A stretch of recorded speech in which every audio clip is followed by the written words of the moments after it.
local, high school coverage with the Highland High News.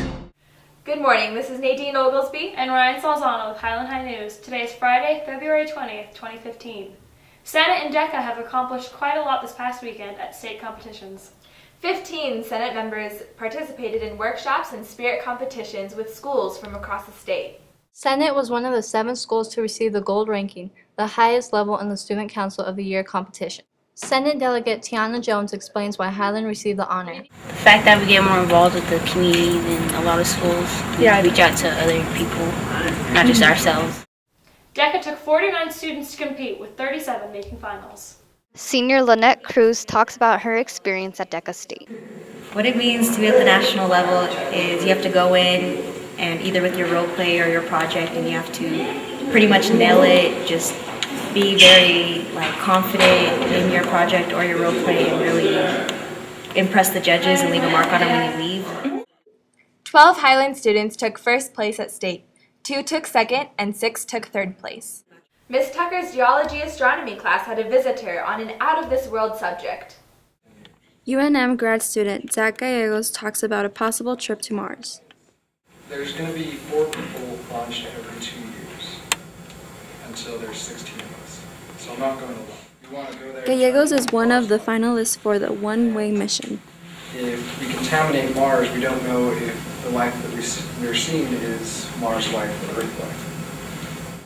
Now we're to sports. Jessica and Cynthia.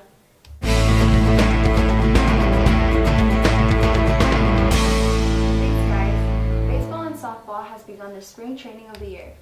All 3 girls basketball teams won their season closures Wednesday against Monsanto. The boys also won their last regular season game. Basketball teams have their district tournaments starting next Tuesday. The wrestling team is headed to state today and tomorrow with 3 qualifiers. Sam Smith, Joaquin Towery, and Rolando Hernandez will compete at the Santa Ana Star Center.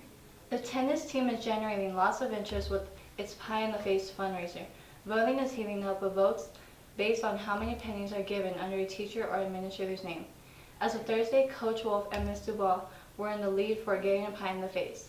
Now we're to Eric with this week's movie review. Hi, I'm Eric Ghazi, and today we'll be continuing our Oscar coverage, and today we'll be talking about Whiplash. So Whiplash is nominated for Best Picture, and it's directed by Damien Chazelle, and it stars Miles Teller and J.K. Simmons. Miles Teller and J.K. Simmons give great performances in this. They have a teacher-student relationship that is intense, and it's a little bit scary. It's a relationship that you see on screen, and they both depict their roles perfectly. And I think this is Miles Teller's greatest performance that he's had so far in his young career. And J.K. Simmons has been around for a long time, but I think this is his best performance since he played J. Jonah Jameson in Spider-Man. So you see their conflict, and you see how intense and sturdy J.K. Simmons is with his teachings, and it sort of builds Miles Teller up to want to be the best. That's it for me on this week with What's New in Movies. Now over to Brian with our video game segment. Bye-bye. Thanks, Eric. Brian Gonzalez here, bringing you this week's video game.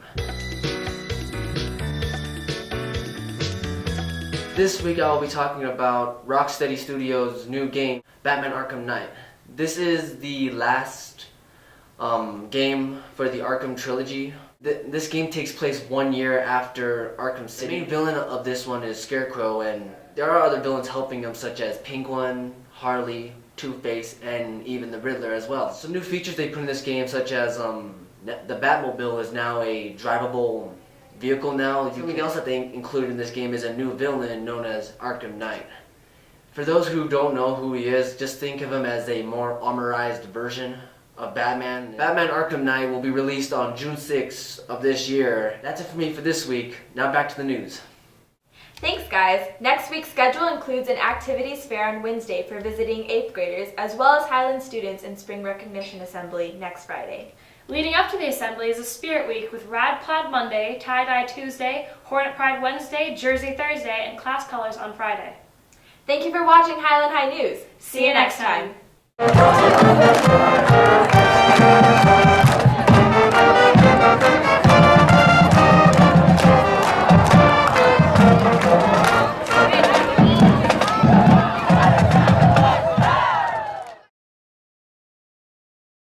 Like out of this world. Okay, so you guys have a lot on the second